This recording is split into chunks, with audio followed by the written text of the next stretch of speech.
Servus, and welcome to another episode of the Pro Hockey Pod, episode 59.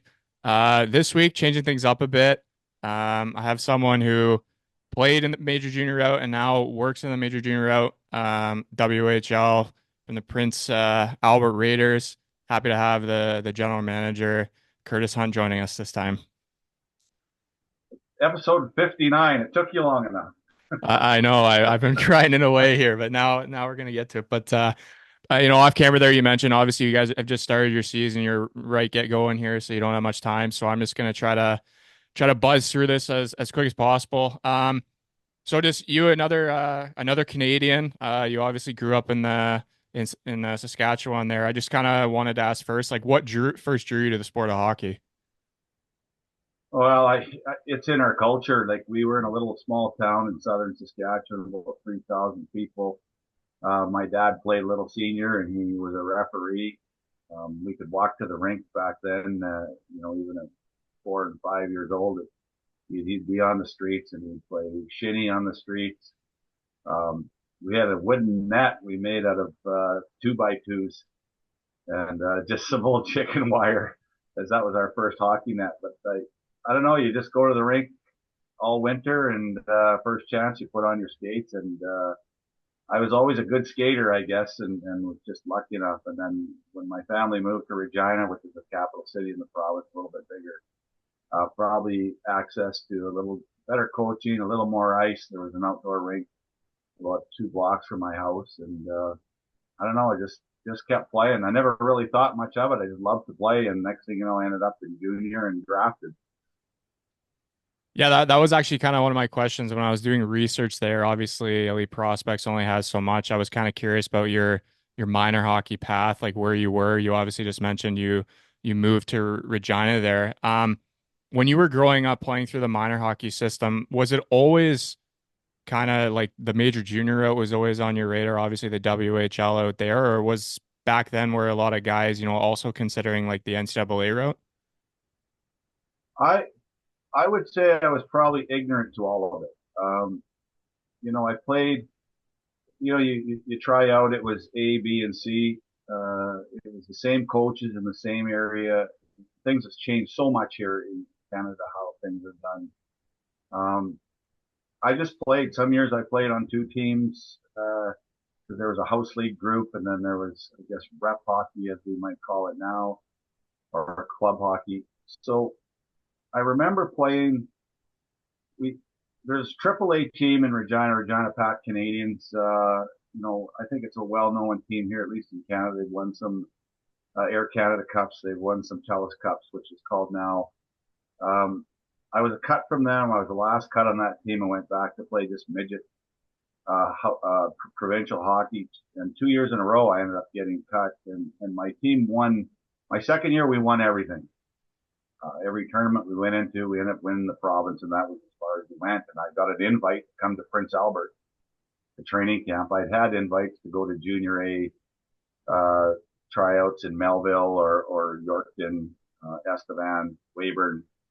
Never really wanted to play Junior A. I'm not sure why, but I had an invite to Prince Albert, and the decision, should I play football in high school or should I go try out? And my dad said, well, whatever you want to do. So like we came to PA as a walk on, or Prince Albert, I guess, for those who don't know the cities here, but I came to Prince Albert as a walk on. Terry Simpson was a coach at that time, saw something in me. And I remember sitting before an exhibition game, and he says, well, if you play this game, you forfeit your college eligibility.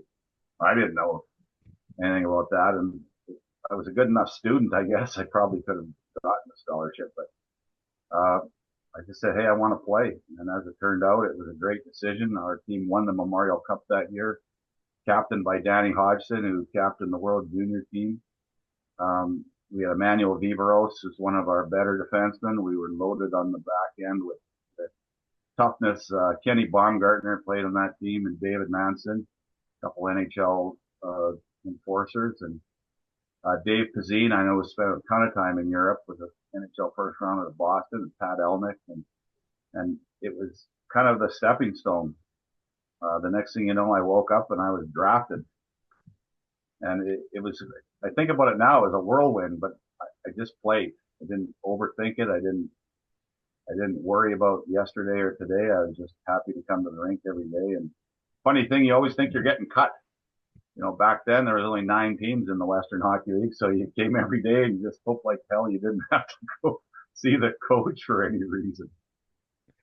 That's pretty true. You just mentioned it though, like quite a whirlwind of, whatever it was, 9 months, 12 months there of, trying out for the team, making it, obviously winning the Memorial Cup that year and then getting drafted all in that same year. I was gonna ask you, like, how was that adjustment for you jumping to the WHL? I believe you were 17 years old when you did. Like, how was your kind of experience there adjusting to the league? Well, we had an unbelievable team. So, I think my partner was a 20-year-old player. David Gertz was his name.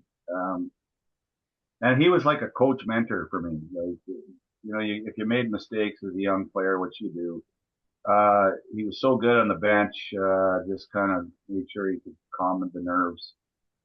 Um, I don't really remember being anxious or you know,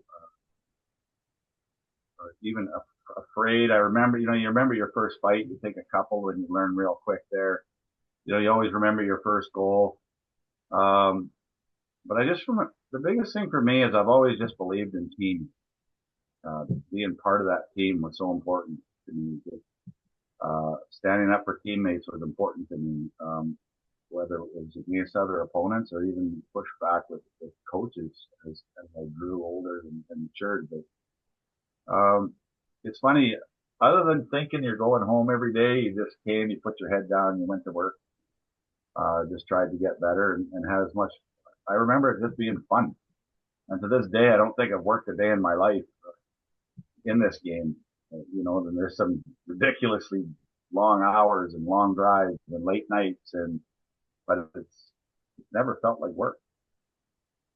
I have to say that's probably one of the most common things whether it's from fellow guests who've been on the podcast or people I've talked to, when they always talk about their passion for hockey, whether it was for playing and now working in it, they always say that like it's, to us, it's not a job. It's a passion. It's something we love doing, and you don't feel like you're working. As you mentioned, you put in a lot of late hours, a lot of kilometers, and at the end of the day, it's just something we all love doing. Um, after your WHL career, then obviously you mentioned you got drafted to Vancouver there, and then you embarked on your pro journey. How was that the first couple of years there? Back then too, I believe there was two different leagues like that kind of came together eventually, but it was the IHL and then the AHL. You started obviously in the AHL with Fredericton, then the IHL with Flint. Like, how were those first couple of years, adjusting to pro hockey? I did notice you did rack up a couple penalty minutes, so I just hope you wanted to comment on that. Well, so it's funny now. I look at these kids and they go to these training camps and they're number 71 and there's a number 56 and a number 85. Well, those are the numbers these kids want nowadays. Back then, if you went into training camp with number 88, you were about defenseman 16 on the depth chart. So, quite a difference from now and then. But the fitness tests were always a bugger back then. I'm sure they're the same now. I It's funny you play, you go to the first year is interesting. You say start in Freddie Beach or Fredericton, New Brunswick, and I think I played one league game there. The coach of that team was the coach we beat in the Mem Cup, and he actually made a comment in a public area that basically fat chance I would play for that team. And the next day it was Brian Burke came into town and shipped shipped us to Flint, Michigan in the IHL. But that was actually a real good experience. There were 6 of us from the Vancouver organization. We were all 20 years old. And then we had some guys from Buffalo's organization who were young kids. I think we had like 15 rookies on our team that had never played. And probably led by John Cullen, who had an unbelievable career with Pittsburgh. We set all kinds of records in that first year, just scoring, and we just had a ton of fun as a bunch of kids playing pro in a pretty tough town where they told you better not go to this area, you better stay out of this area in Flint, Michigan. But we had a lot of fun there with Rick Dudley, who is one of a kind as a coach, very intense individual. But we went all the way to the final. We lost in 6, Salt Lake. And it's kind of that first year was a springboard because we were so tight. You talk about penalty minutes. You get to the next year and I'd always played exhibition games with the Vancouver Canucks, but I just could never get that opportunity. So, of course, in hindsight, I can see myself as a player, and I could probably correct those things, but pretty probably stubborn and not very smart or whatever at that age. So it is what it is. But I think that first year was kind of a springboard. We went to Milwaukee the next year as the number one farm team for the Canucks, and and that's kind of where you see those penalty minutes. In terms of trying to find your niche or your place in the game. Could I be that stay at home penalty kill defenseman, uh, compete, make it harder to get to the front of the net, stand up for teammates. And um, one year my partner was Randy Boyd. I think he was plus 54 and I was plus 48 and I had 9 goals and 200 plus penalty minutes. It's probably one of my best years as a pro. And oddly enough, I got a termination contract at the end of that year, which basically the Canucks told me, it's time for you to go. But it it was an interesting time. Probably my best opportunity was it with Toronto when I signed with Toronto. Getting back to the numbers, I went into camp. I had number two in the exhibition games, and I had a couple fights in preseason and suffered an injury in my elbow where it got infected. And all of a sudden, you're in for surgery, and they remove a piece of your tricep and scrape the bone. And I was in the hospital for probably 2 to 3 weeks in Toronto. And when I came out, I came to practice, and Tom Watt said, "Geez, I didn't even know you were still here." It's got to be So nice to hear. yeah, I was sent to St. John's, Newfoundland. That was the American League team, and for conditioning. So I'm still waiting for that call, but I don't think it's coming. Was there was there somebody that you kind of maybe grew up like watching or idolizing that you kind of tried to play the same way as, as a defenseman? Well, probably like probably Larry Robinson. Big bird. He could do everything as a player. And when I was young, I could do everything as a player too. And that, you reach your highest level of competence at some point in life. But he was probably the guy. He could defend. He didn't fight often, but he was tough as nails. He could run a power play.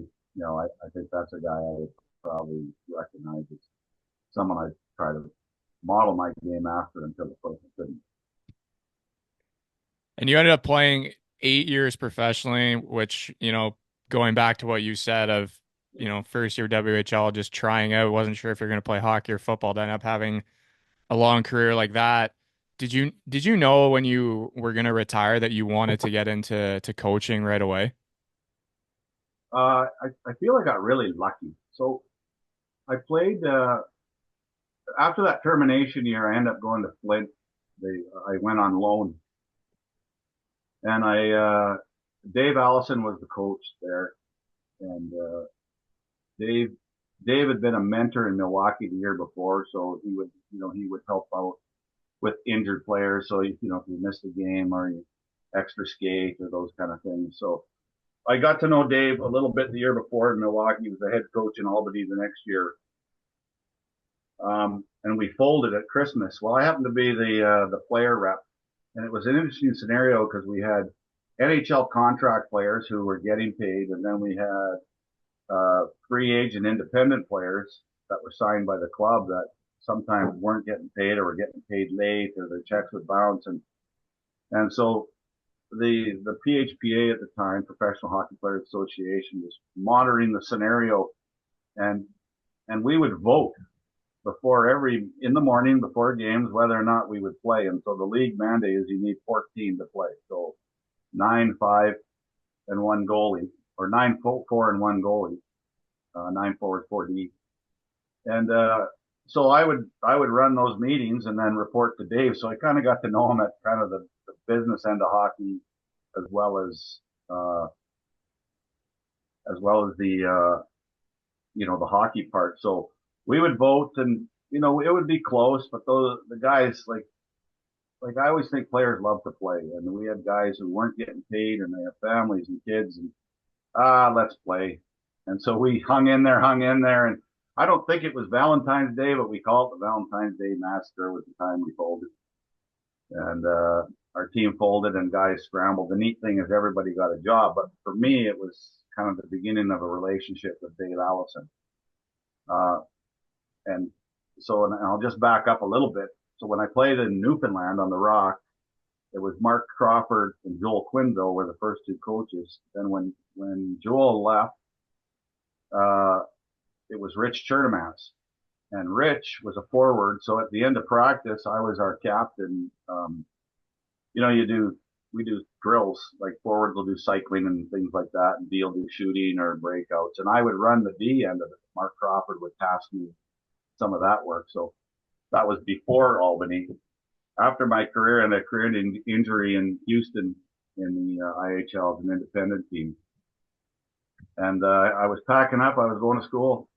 Uh, I was enrolled at the University of Saskatchewan. I was in engineering, going to get my engineering degree, and I was 29 years old, and my wife and I had a son, and she's a registered nurse, and so we kind of had this plan of how to get through school for 4 years, and I was driving back with my dad. We got to Minneapolis, and I got a phone call from Dave. He says, "You want to come and coach?" And I said, "Well, I'd love to, give it a try." So I flew from Minnie into Grand Rapids. I met with Bob McNamara at the time, was our general manager. Met with Dave, and they hired me. And I think part of that was um, one, I was available, and I don't know what else he had for options, but two was my relationship with Dave in Albany, and just being part of that group, and maybe a glue guy, I guess, for that group in Albany. And so it was Dave Allison who gave me an opportunity to come in, and then after that, it was Guy Sharon who kept me uh, when there was a coaching change. And I believe you ended up being an assistant, between the IHL and then the AHL for 6 years there. Like after those 6 years, like gaining all that experience and some that you mentioned you kind of already had gained while you were still playing. Like, did you feel after those 6 years you were 100% ready to be a head coach? I think like some people, it's obviously the next step to go from being an assistant coach to go to a head coach, but I feel like you have to be confident and ready to jump in because obviously then you're the guy on the chopping block, you know what I mean? When the my second year in Grand Rapids, I was there 4 years actually. My second year, uh, Dave Allison was relieved of his job just after Christmas, and I basically became the head coach de facto. So Bob McNamara took the title, but I took the practices. I took the structure, and then he would come to the bench. So he really didn't practice with us. So um, one of the things Dave taught me, it's when you're an assistant coach, you and I don't know, I believe I've had a good work ethic. I got some advice somewhere is when you're an assistant coach, everything goes on a list. That was excellent. That didn't work out so good. And that was the one thing. So I tried to keep track of all the things Ali did that was fantastic. He did so many good things with team and team building and community and and work ethic and structure and discipline. And then there's always things you do as a coach, and I've done them myself. And I think my assistants have learned where you make a decision and you go, oh my God, that was a disaster. So if you take those two things, you kind of start to develop who you are as a coach. So Dave did wonders for me that way. The second thing is I got some advice from Mike Murphy, and he said to me, he says, don't worry, after your third year of coaching, anybody you played with or played against will be gone. And then you're not a bullshitter anymore because you, you're going to you're going to give the kids shit for the same dumb things I did as a player. And, the funny thing about coaching is the things we say in the coaching room, I think back and I say, geez, I wonder what they said about me. But I digress. Anyways, I thought I was ready to coach Grand Rapids for that third year, and they hired Guy Charon, who has a ton of experience in Europe with Canada's national team, in the NHL, and both a player and a coach. And he was another guy. I think he really helped mentor me and helped take me to another level. Uh, and then when Guy left, I thought I had an opportunity to stay, and that would have been my fifth year. And they decided to go a different direction. I think it was, I think Cassidy was hired, and I moved on to, I wanted to go to junior. And I interviewed in 6 or 7 different places in the Western Hockey League. And I'd been told, you got to become a head coach and maybe go down a league.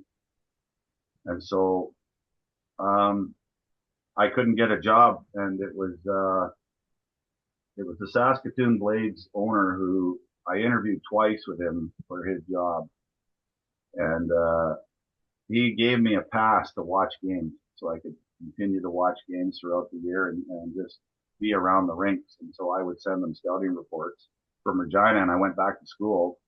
Except this time, 4 years later, I decided to go and get a teaching degree.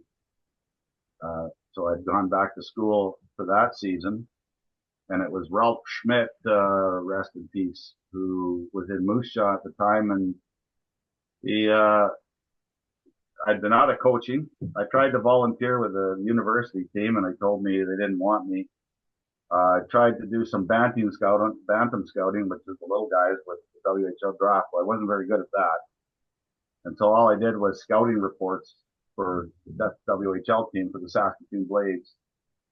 And Ralph Schmidt contacted me at Christmas. He was thinking of making a coaching change, and he says, "Come and watch some of our games in Moose Jaw." So I would drive to Moose Jaw and watch games. Well, they won 9 in a row, so I just kind of stopped going to those and kind of finished school. And I texted him right before the playoffs, and I just said, "Hey, Ralph," I probably called him back then. It's a funny text, but I probably called him and said, "Hey, listen, I want to wish you guys good luck in the playoffs. If the job becomes open in the summer, I'd love an opportunity to come back and talk."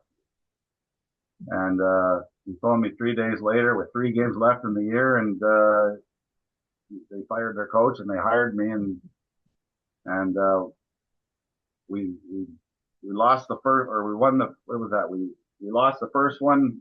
Funny what you remember, 6-1 in Regina. Regina was hosting the Memorial Cup that year, 2001. We beat Regina the next night. They dressed basically a midget team because they were resting their guys. And then we came to Prince Albert and we got blown out here. Uh, I think 6 or 7 to 1. Then we lost 4 straight to Kootenay, and that was my entrance into the Western Hockey League. And then we started the next year 0-6. And I remember thinking, "Oh, we're coming from pro, we're going to rip this league up." Well, that was quite the humbling experience, but it was really Ralph Schmidt who gave me that opportunity to coach uh, in Moose Jaw. Um, and after 0-6, I think we had 3 real good years, including I was part of their first banner in club history as the Warriors, and that's pretty satisfying there as well. But it didn't end well. But I'm not going to get into that. That's okay. Obviously, as you mentioned, we're a little short for time, so I'm trying to buzz ahead here.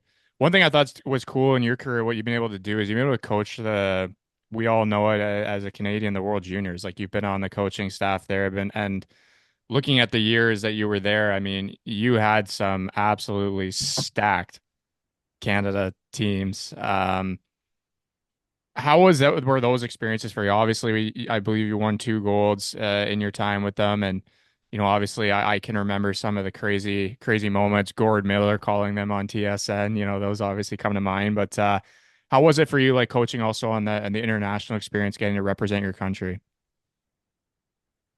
Unbelievable. To wear I had a tryout with the Olympic team in the 80s between contracts with Dave King. Actually offered me an opportunity to stay with the club. It was after a summer trial. We were in Calgary, and to go to the rink every day, and it's Canada everywhere. The practice jerseys, it was pretty special opportunity, and I turned it down. And that's one of those things you do in life where you think, "Geez, why did I turn that down?" But that was right on the brink of them allowing NHL players And I knew that I was just basically going to play games till Christmas, and then they would replace. And so I made that decision to sign with Toronto. But so that was kind of my first taste of Hockey Canada.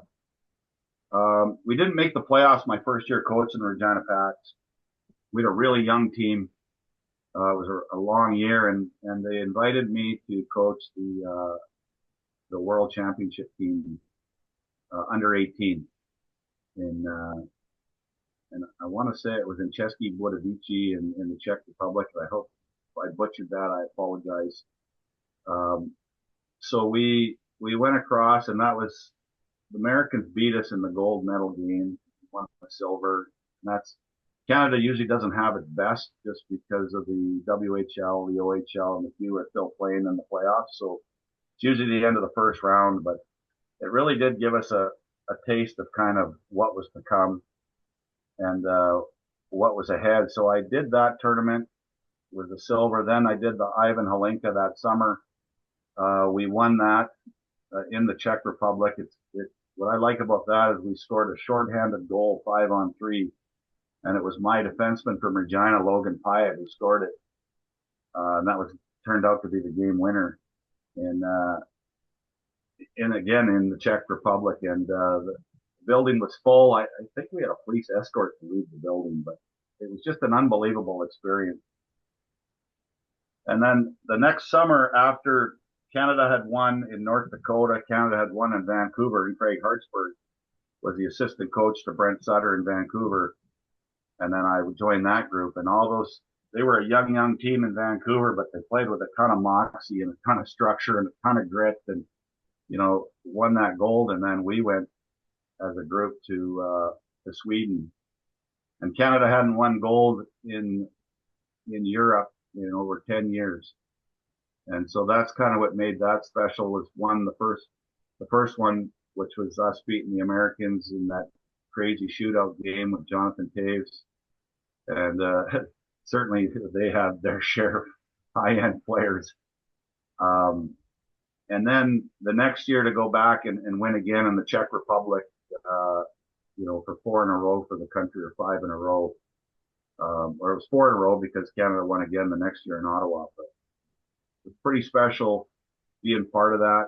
It's amazing what people don't understand is there's an expectation in Canada that you just go and win gold, but the margin of error is it's minuscule. It's a goal post late, it's a block shot, it's a penalty. It's um, in the shootout game we killed a high sticking penalty by Chris Letang in the third period, 4-on-3, and they just teed it up one after another. Patrick Kane, was on that team, Jack Johnson, and it was one after another. And Carey Price was phenomenal in the penalty kill, let alone the shootout. And we actually scored late to tie that game on the power play. And then the next year, the Swedes were so good, and they beat us in exhibition. They beat us in round robin, and we were reeling a little bit on that. And then we found a way to beat them as well. So it's those memories are unbelievable. But maybe the best Canada experience is I got to be part of the sledge hockey team. I have a son with a disability, so I played some wheelchair basketball with him and tried to help coach and mentor, as all of us dads love to do. Doesn't matter the sport, go out and help and support. And through that, I was invited to guest coach with the sledge team. And then Mike Mondin, at the time, was our head coach. He asked me to be the assistant coach. I'd lost my job in Regina. I was just working with a small company in Regina, and that experience with the sledge guys was phenomenal. We won a world championship in Seoul, Korea, and we won the bronze medal game at the Paralympics in Sochi.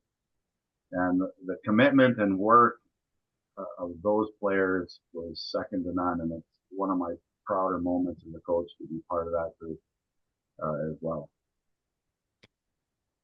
Yeah, a lot to dive in there. Obviously, first about the World Juniors, that must have been crazy. As I said, I remember those games. I remember Price obviously being a goalie. That was obviously where my attention always was, focusing on the goalies.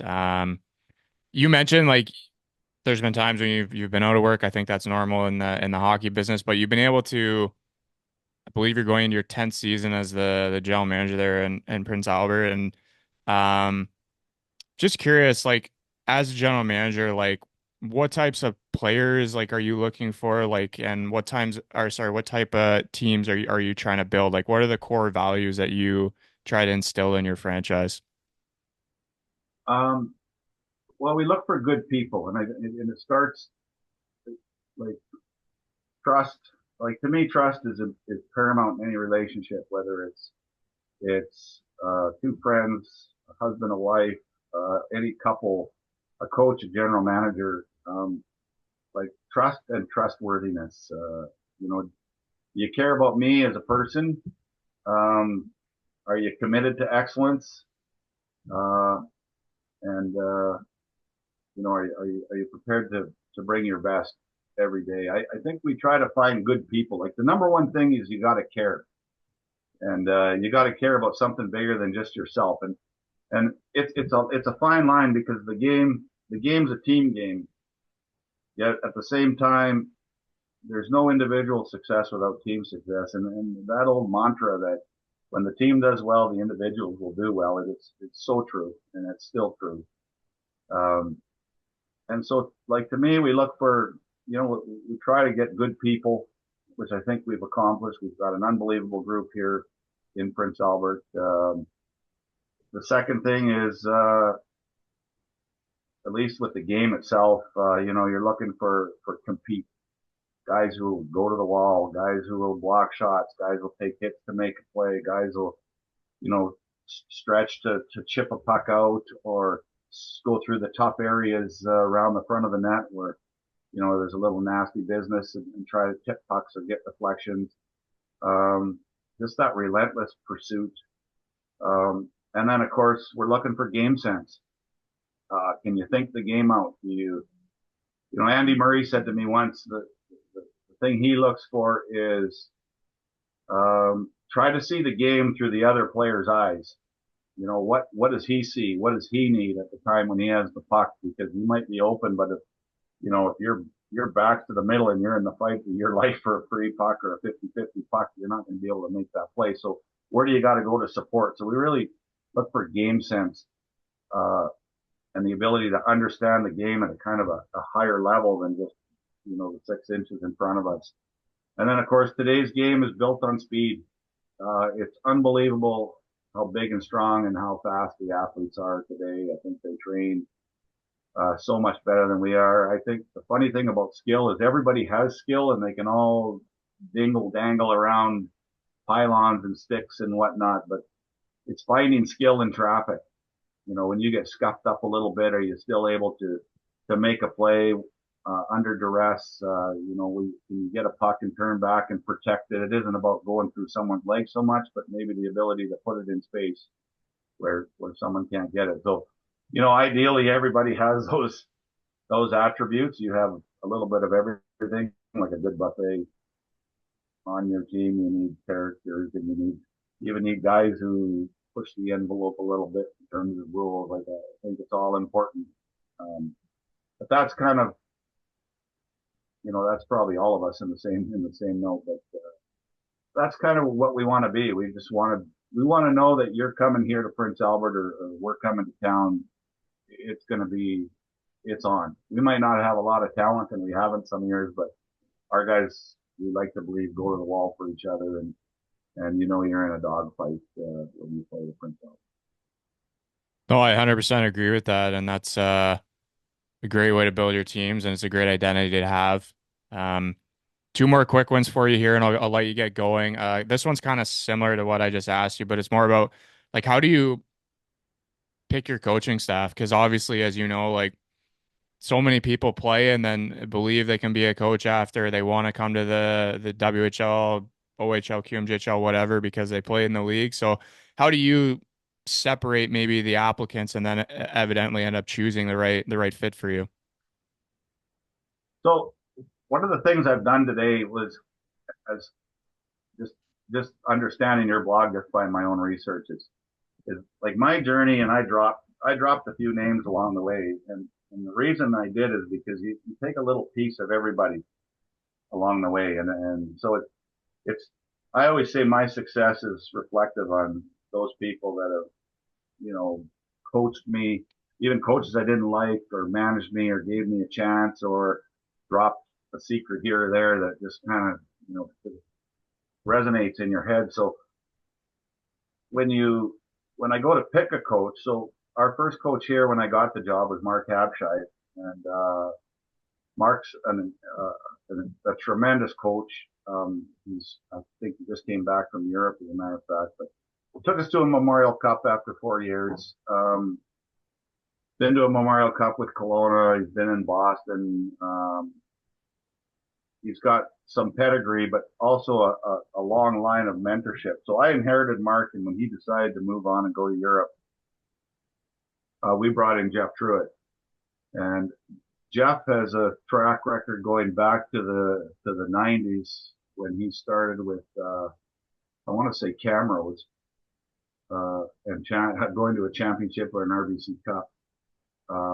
And then to Lethbridge going to Memorial Cup, and then to Kelowna and going to Memorial Cups, and then he went to Moose Jaw as a general manager and a head coach. Then he went to the American League. He went to a couple spots in the American League, Springfield, and I believe down to Dallas in their farm team in Austin, or San Antonio. But so to hire Jeff, so a couple things. One, he's done my job, and I've done his job. So we have this understanding of the pressures from each end.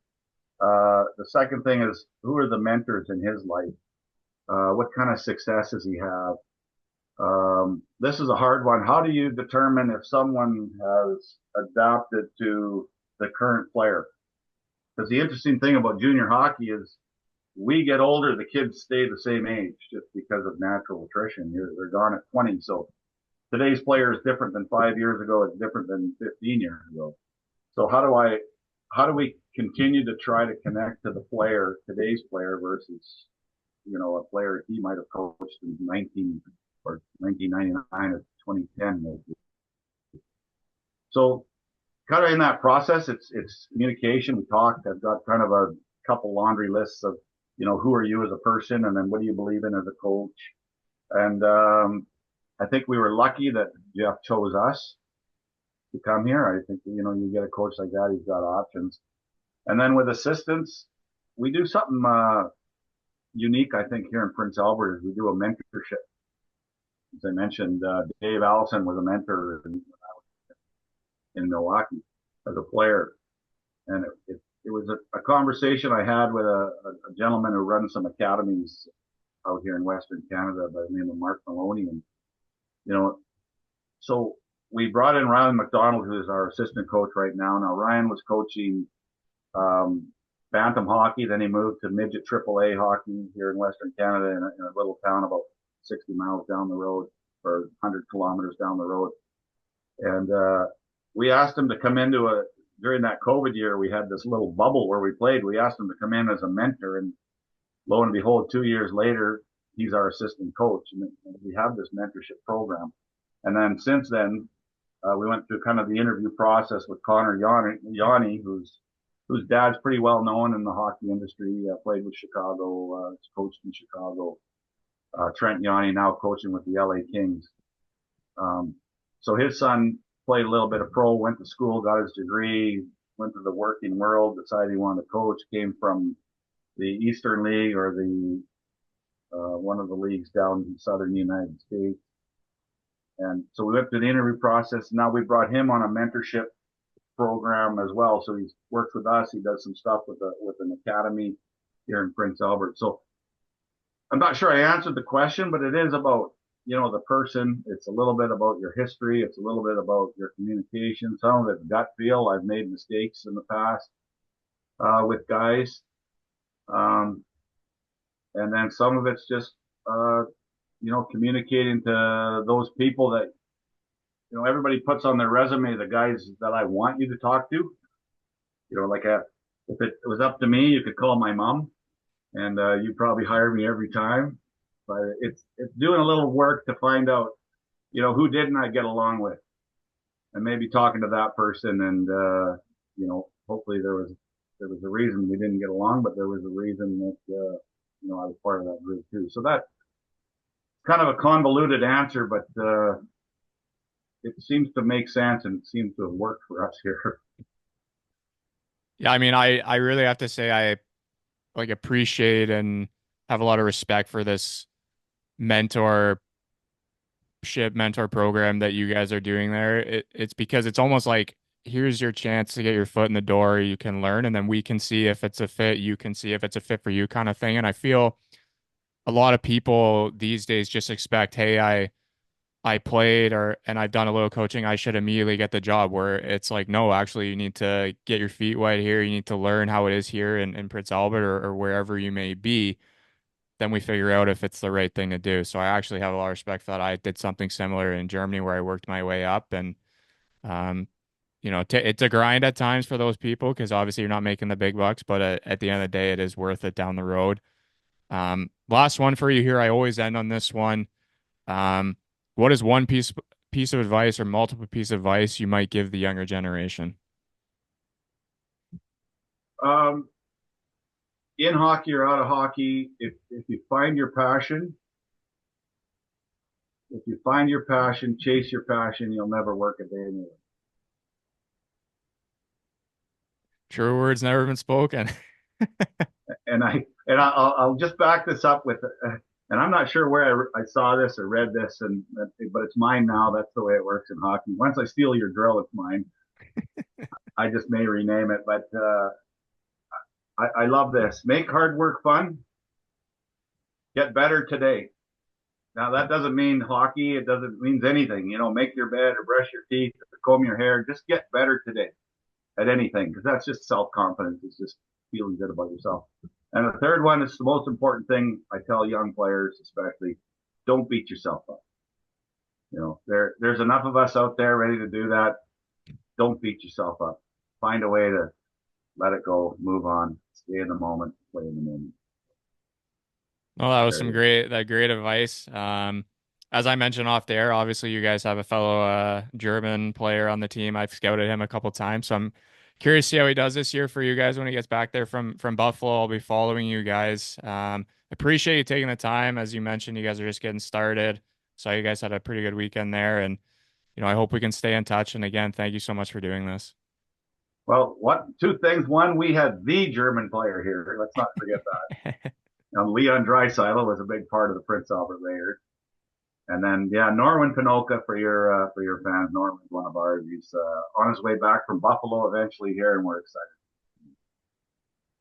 Yeah, I'm to see what excited to he can see how he does this year in Prince Albert. But again, Mr. Hunt, thank you so much and best of luck this season. Thank you very much.